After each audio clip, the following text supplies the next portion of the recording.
These two dudes and their playbook for holiness and their playbook for sainthood is something that we can live out every single day.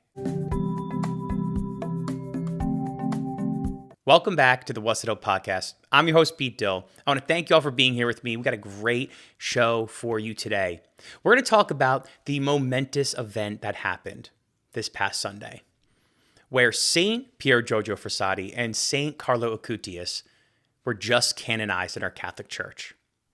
And why it's so important for us today, why they have such a big impact on us, and how we can use their lives as examples for holiness. So here's the scene, September 7th, 2025. Two of the modern day saints are officially canonized in the Catholic Church. These guys have such an amazing impact on people, and you could see it where millions of people came to their canonization. People from all over the world came to see Pope Leo canonize these guys. So why are they so special? Carlo is known as God's influencer. He was a tech-savvy teenager who liked a lot of the same things that you and I grew up liking. He was into comic books. He was into computers. He started a website on Eucharistic miracles that you can still go to today. It's still upkept by a lot of people out there. And Pier Giorgio is the total guy's guy. Born into kind of a wealthy family, a non-religious family, he had an experience of Christ as a young man, and he just lived it out in a courageous, awesome, fun way. This guy went on mountain hikes. This guy was a man of the people. He smoked cigars. He just lived boldly. He lived loudly. Verso alto. Versa alto. To the heights. That was his saying. Just like to the heights in our life, of everything to the heights of heaven. This guy is loved by so many young men out there of his manly character, his manly attitude, and just an epitome of a dude's dude. So for years, sometimes growing up, you can feel like saints are kind of these ancient figures in the ancient world, and maybe you can't relate to them. But these two guys change everything. And I think a lot of people are recognizing that and feeling that. And that's why it's making such a big ripple effect out in the world, because people love these guys and are excited to celebrate them as saints and using their lives as examples for holiness in our everyday life. Because sometimes when we hear the word saint or be a saint, you can be a saint, a canonized saint. It's like, well, how?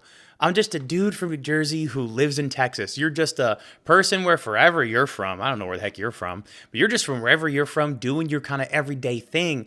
And a lot of times when we're living our life, it doesn't feel saintly. It doesn't feel like super holiness. Sometimes super holiness is like, oh, I got to go do amazing big things for God. That's really holy.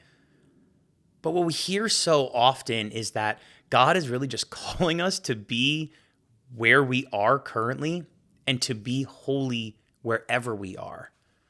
Not to go be holy over there, but to be holy right here.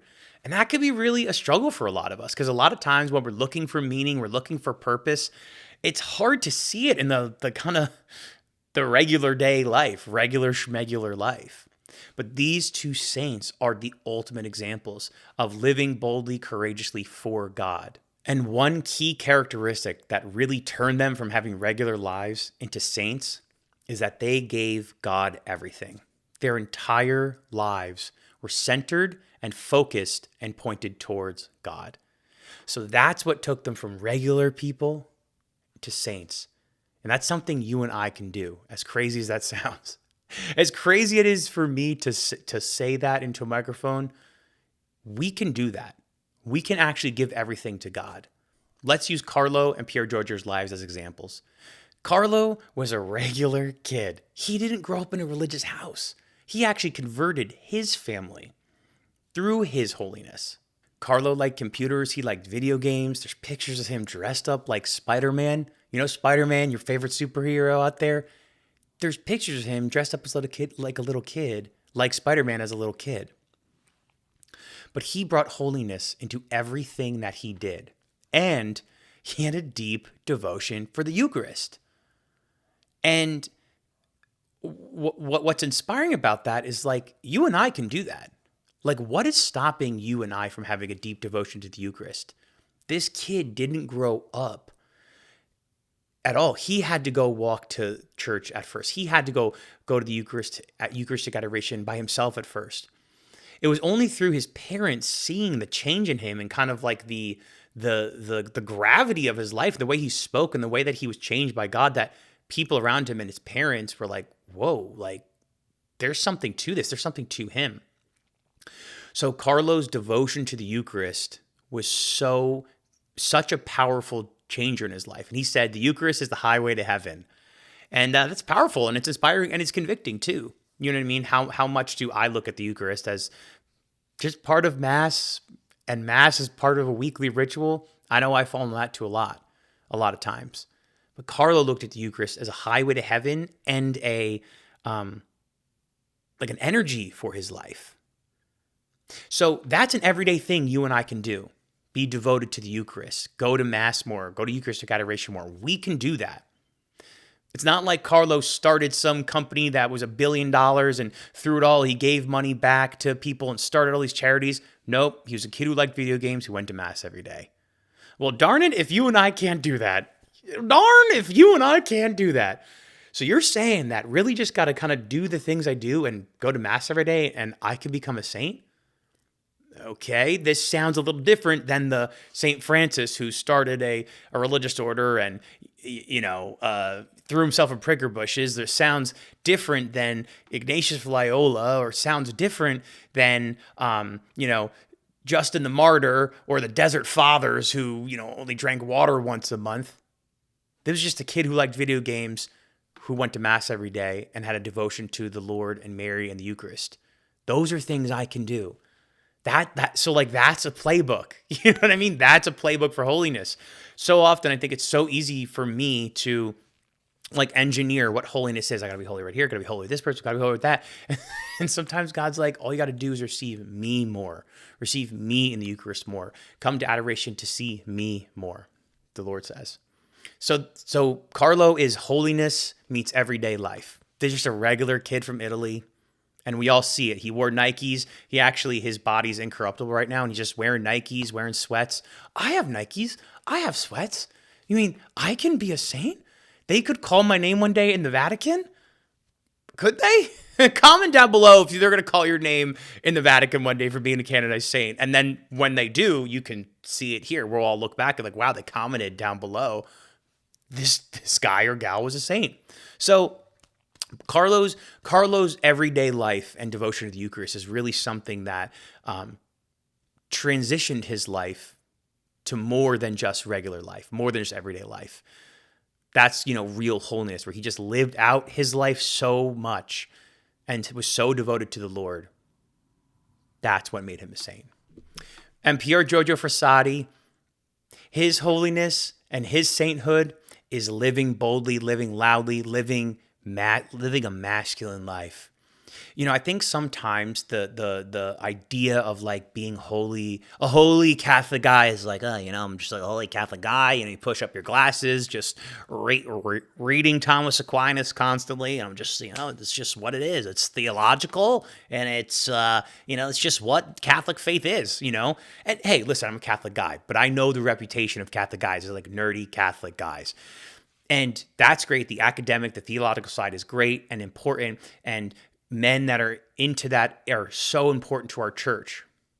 But a lot of times, sometimes young guys who are loud and bold and courageous and athletic and, love the outdoors want to see examples of holiness like them. And Pier Giorgio is the ultimate example of that. There's pictures of him that are just absolutely sick, just like, climbing mountains, smoking cigars, smoking pipes on these hikes. And you're like, dude, that's sick. I want to be like that. I want to go on an awesome hike with a bunch of bros, smoking cigars on a mountain.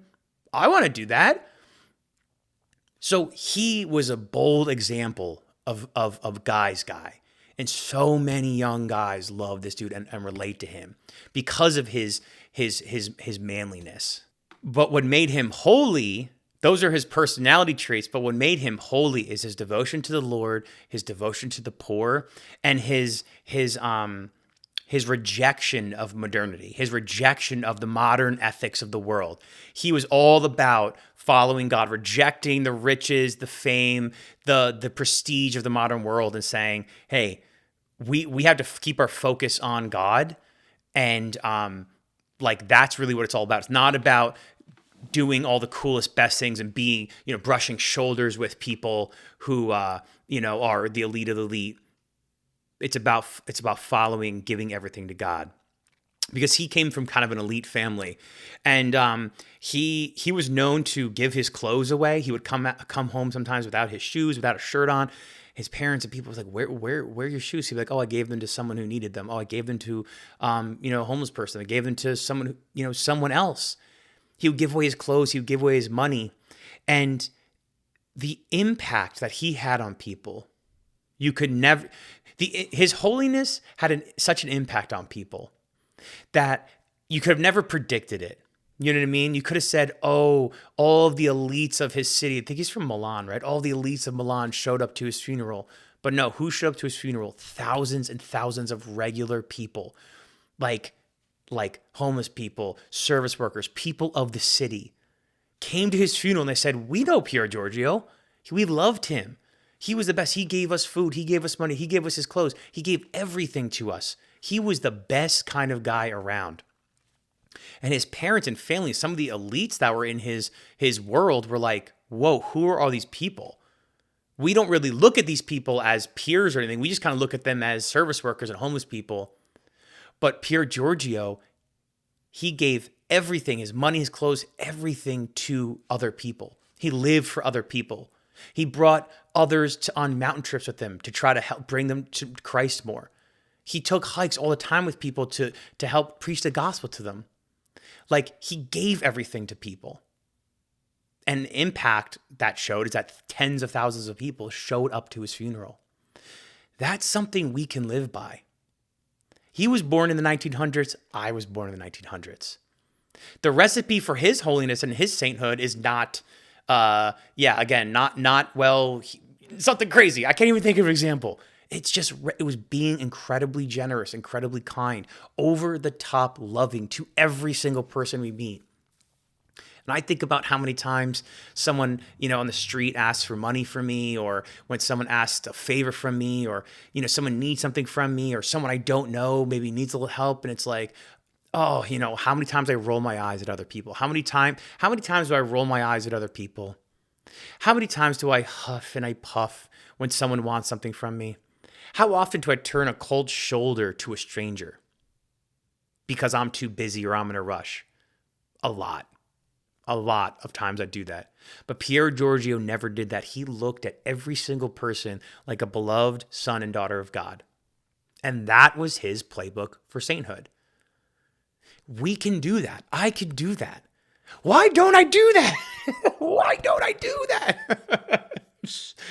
We can do that.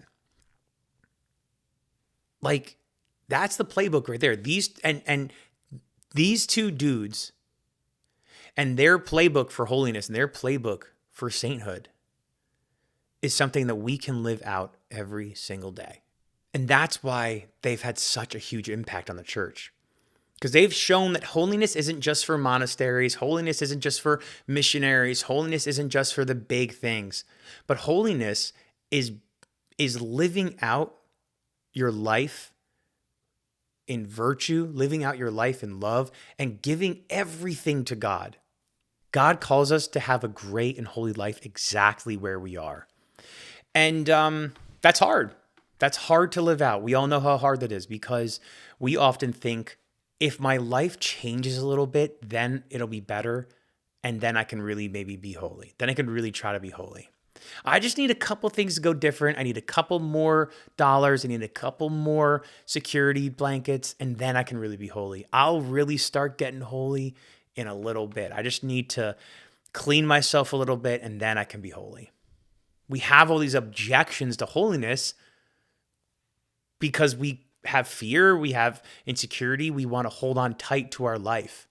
But these two saints show us that when we just give everything in our life to God, when we give our entire complete life to God, that we have an incredible impact on those around us, and that we can be saints.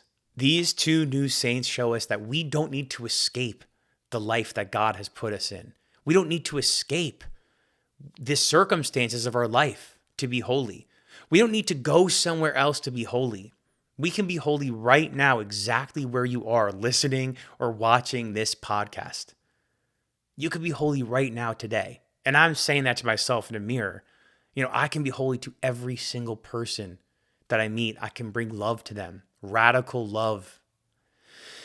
And I think that these guys are going to bring a lot of more people to Christ. I think their examples of life are going to resonate with a lot of people, and it's going to continue to resonate with a lot of people. And I think people are going to be drawn to Christ more and more and deeper into the Catholic Church because of Carlo and Pier Giorgio. So I love these two dudes. It was great to see them get canonized. It was great to see all the videos and everyone who's out there just posting about it and seeing the energy out in Rome. I love these saints. I'd love to hear from you guys about your relationship with these saints. I know a lot of you out there have devotion to them and have a lot of love and respect for them. So let me know what you think about the canonization and their lives and what they meant to you. I'd love to hear from you. I'd love to hear how they impacted your life because they're two great dudes and they're going to continue to do a lot of good work for the church on the other side. So that's going to be it for me today, y'all. I hope y'all enjoyed this episode. Make sure you like and subscribe and share this with someone who you think will like it. Talk to y'all soon. Peace.